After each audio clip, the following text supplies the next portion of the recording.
Hi, I'm Kate O'Hare, creator of the Pax Culturati blog at pathos.com. Today we're talking about God Family Football, a new 6-episode docuseries streaming on Amazon Freevee. It focuses on Evangel Academy, a small Christian school in Shreveport, Louisiana. When I say small, I mean it's got about 300 kids total. But that didn't stop it from having a powerhouse football team called the Eagles. But after a no-win season, those Eagles' wings got clipped. So Denny Duron, who's a pastor and whose parents founded the school and who played for Louisiana Tech and for the World Football League, the WFL, came out of retirement to return to the football program he founded at the school to take over the team and see if he could return it to its winning ways. One of the executive producers on this project is Russell Wilson, an NFL quarterback who's also a very public Christian, husband, father, and big-time philanthropist.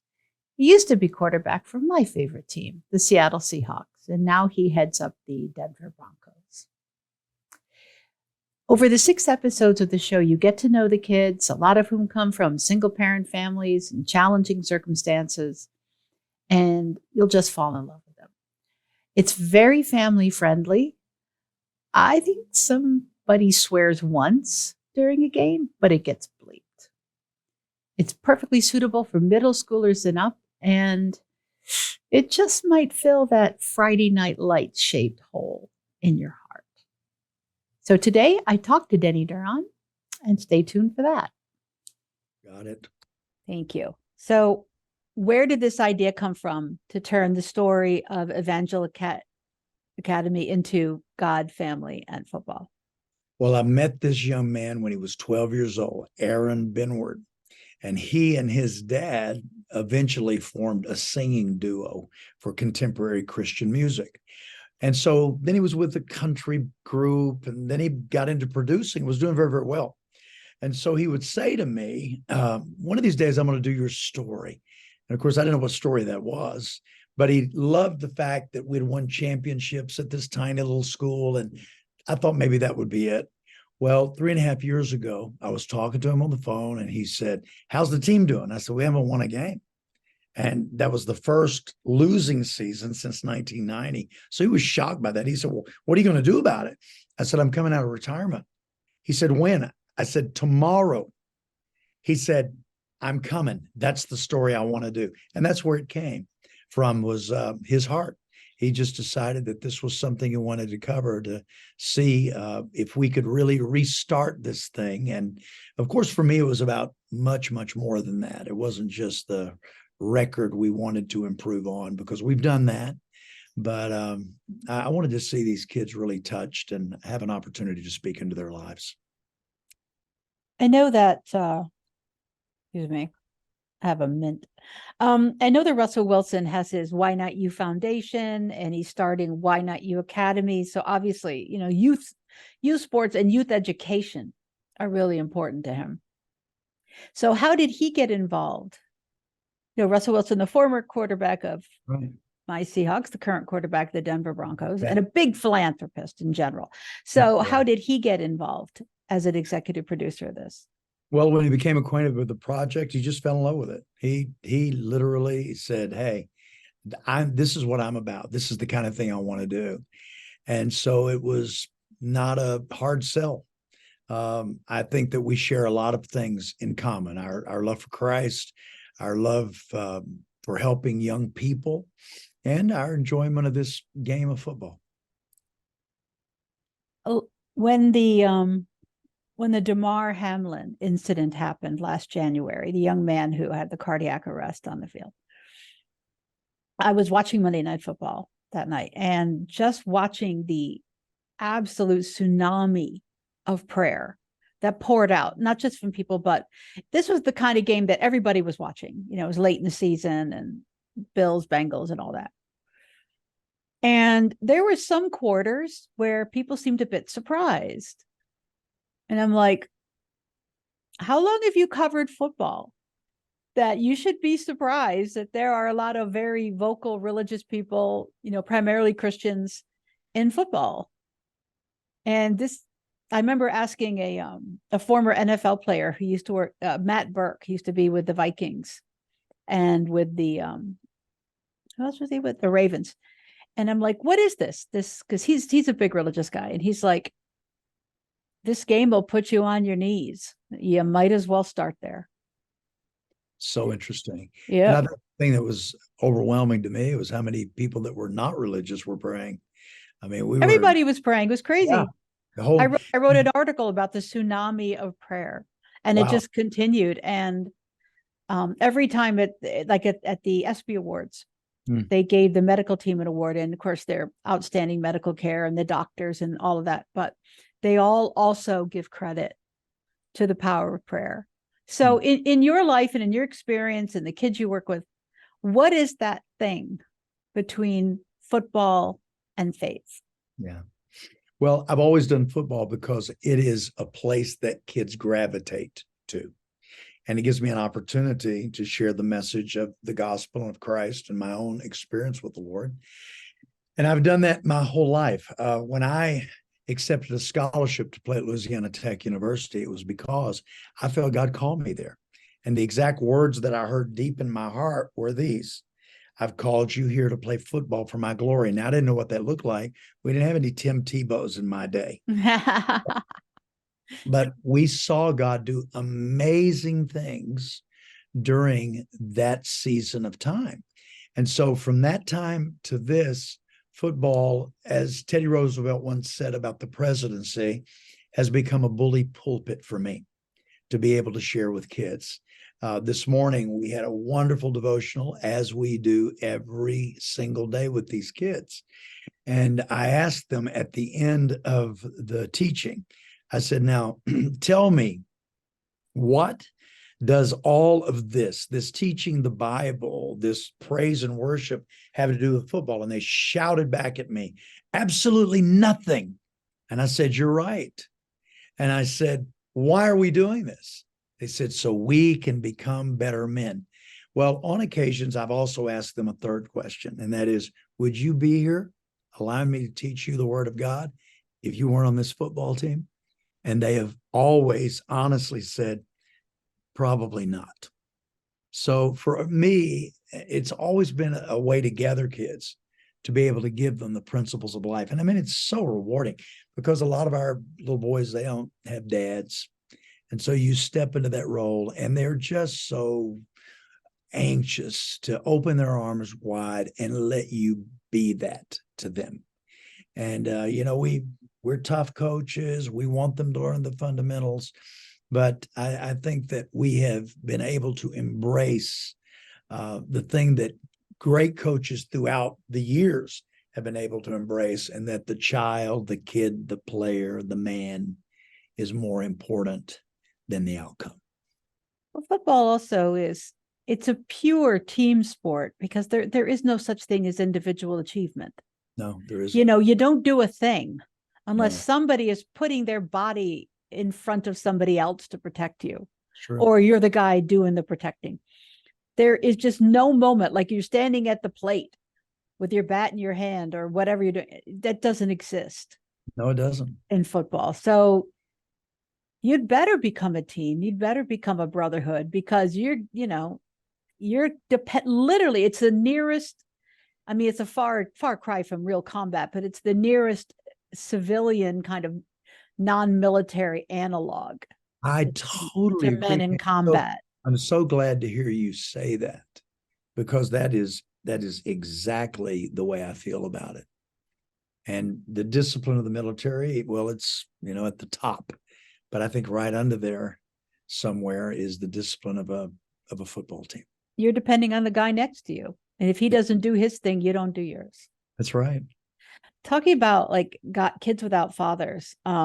We hear about that a lot, but it's a wide range of kids in this show who don't have fathers. It's not just one kind of kid. This is not an issue that's unique to one ethnic group or another, or one region of the country or another.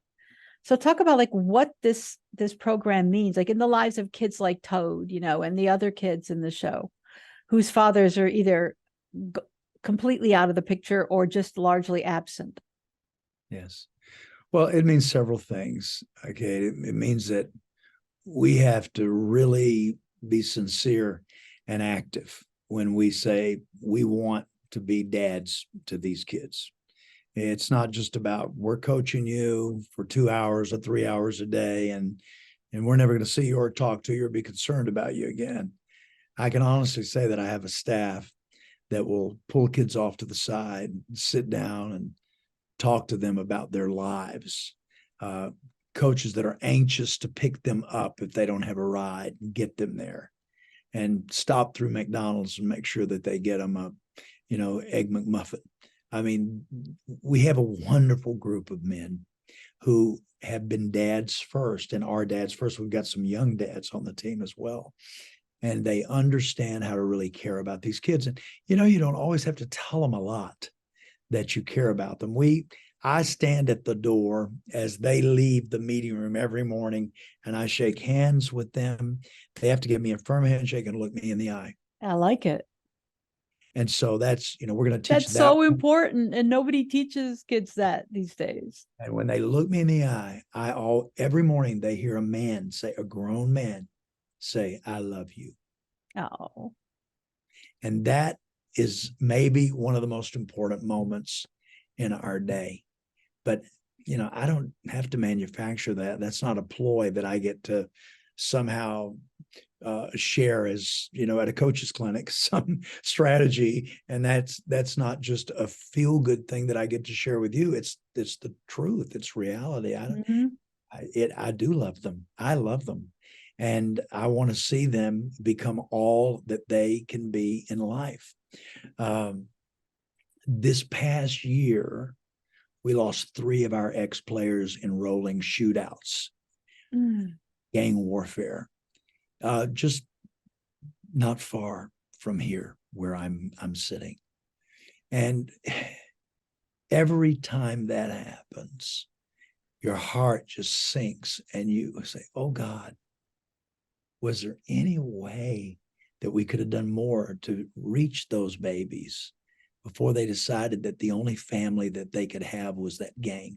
Yeah. Because kids aren't members of gangs here for, because they want to do dope and sling dope primarily. That's not it. And they're not even members of gangs because there's going to be a lot of money in it because, only the higher ups get the money. Yeah. They join gangs here because it's their brotherhood. It's their family.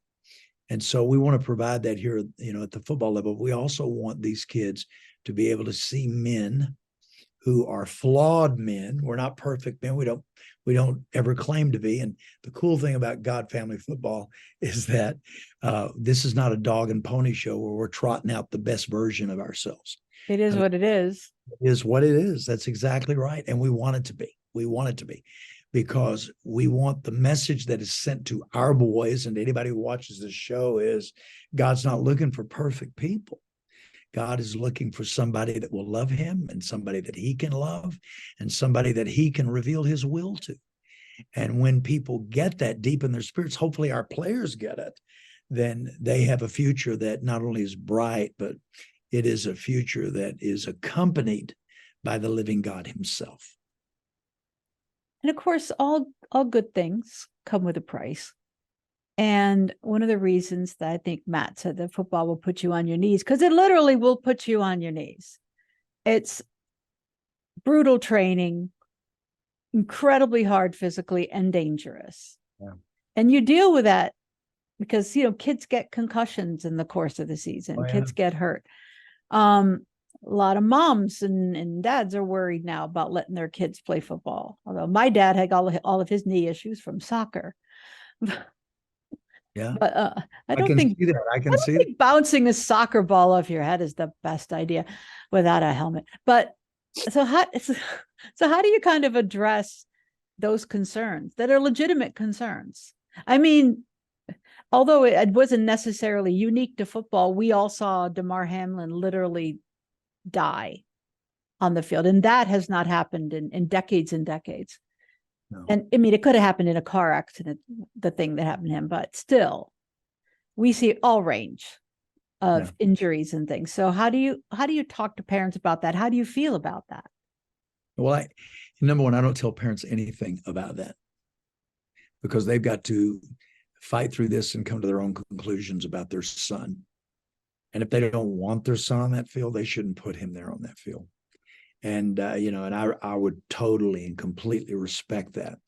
Now, for instance, there's this phenomenon that people can afford healthcare, and I'm glad they can, but will find their own doctor every time instead of sending them to the doctors that, we would recommend. And the ones that we would recommend would be the finest orthopods and the finest general practitioners that are in the city. But they would also be gentlemen that understood our game and how that a guy could be moved quickly, not too quickly, but quickly toward health and be able to continue, playing the game that he loves. Now, these parents go to these other doctors, and instead of somebody being out for 5 days, they're saying 3 weeks. Well, the moment they tell me 3 weeks, I say, absolutely. I said, I want you to be comfortable, and I want that son of yours to be comfortable. It's 3 weeks it is. I don't ever argue with it. We don't ever try to turn it around because nothing's more important than the kid. Yeah. And nothing's more important than those parents feeling good about the decision that they made. And I think that what happens in our game is just what happens in the corporate world and what happens everywhere is that people end up making the thing so important that it begins to devour every semblance of humanity and goodness and love and concern that we have in us. And we're just determined not to do that at Evangel. And here's the thing I want to make clear. When I say at Evangel, that's all I say grace over. But there are thousands of people out there like us. We don't think that we're unique. We don't think we're unique. We don't think we're special. I can tell you, I can take you to campus after campus right here in this town, and I can introduce you to the salt of the earth, coaches that are making a difference, staff guys that are sacrificing, loving their kids. So, the Evangel story is what it is. It's our story, but we're not the only ones that are doing good stuff out there. Coaching is producing a whole lot of compassion and love and camaraderie and training and, wonder in this world. Well, one sort of offshoot of NFL Network attempting to increase its female viewership. I last I heard, I think it's almost half, is they talk a lot more about the lives of the players and their families and where they came from and their stories.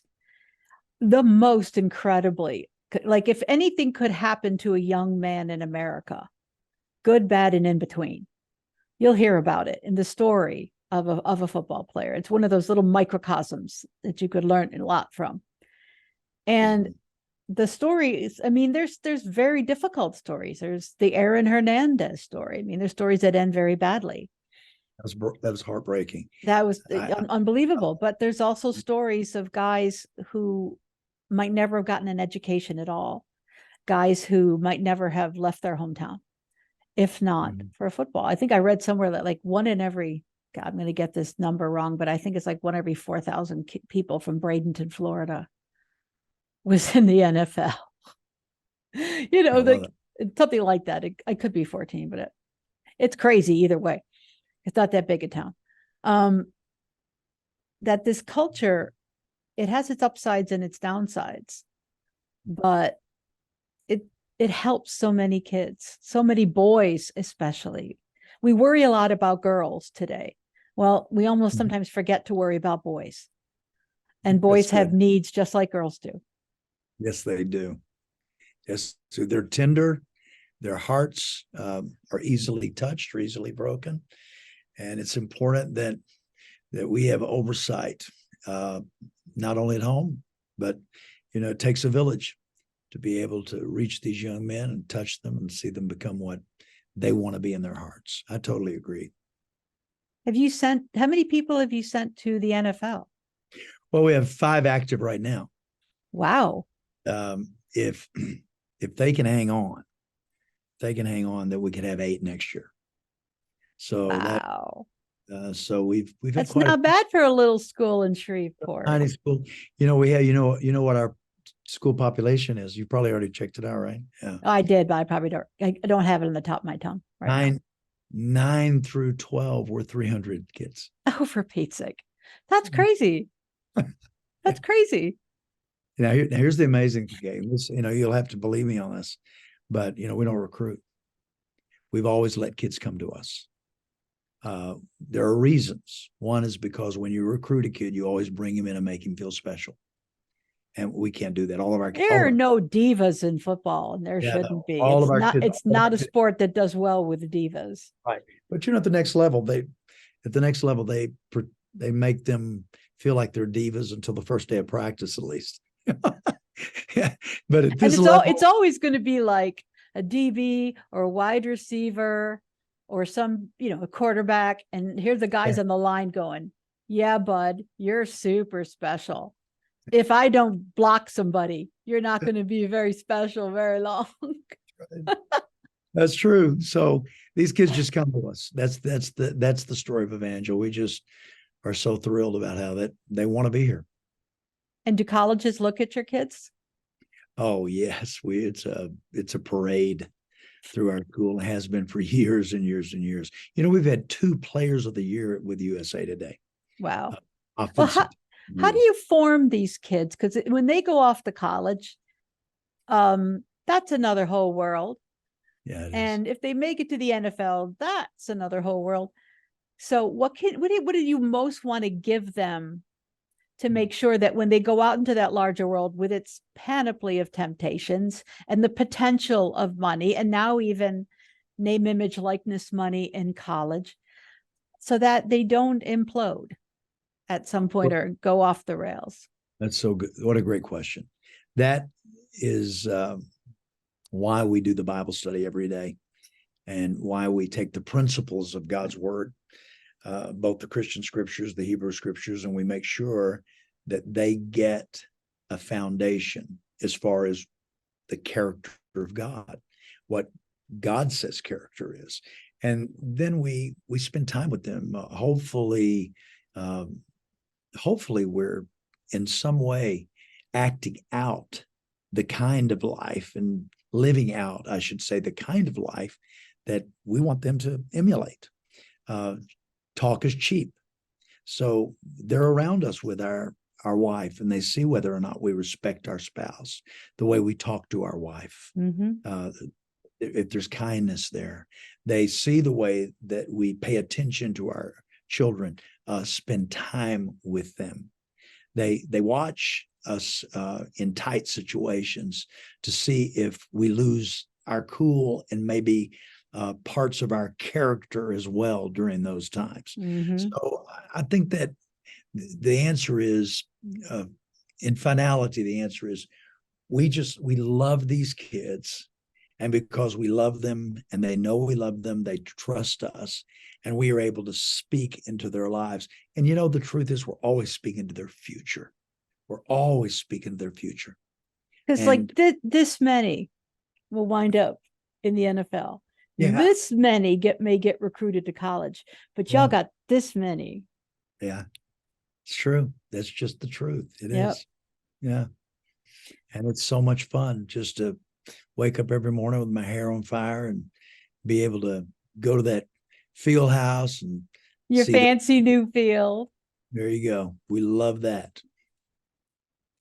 So what is the one thing you think that is unique to football that makes you love it like you do, and what you want to impart to your kids?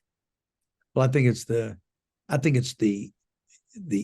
emphasis on fundamentals. Now we know basketball is a fundamental sport, baseball, everything's about fundamentals, but there are just so many of them in football. It's just amazing. And it's the game. You got to be a freaking physicist sometimes. It's crazy. It's true. And it's the game that you never, it's like chess. You never learn it. Mm-hmm. You never get through learning the game of football. Aaron Rodgers is still, although he is as good as there has ever been, in New York City trying to figure stuff out. I've been watching Hard Knocks. Yeah. He is. And I think that's the thing that is unique about football, because it is a battlefield, because you have two guys that are standing next to each other out there on that field, that line up next to each other, and they have entirely different assignments and different functions on the field. And that's across the board. So yeah, it is a different thing. And I've never been asked this question before, but that's what I believe. And gosh, it's fun to watch. It is fun to watch. I'm speaking purely as a viewer. Yeah, totally. Well, thank you so much for taking the time today. I really appreciate it. Oh, it's been wonderful being with you, Kate, and thank you for having me. And I hear you're the chancellor now, so I think you have to go do some chancelloring. I have to do some chancelloring today. Okay. That means I raise all the money. Well, good luck to you. Thank you very All right. much.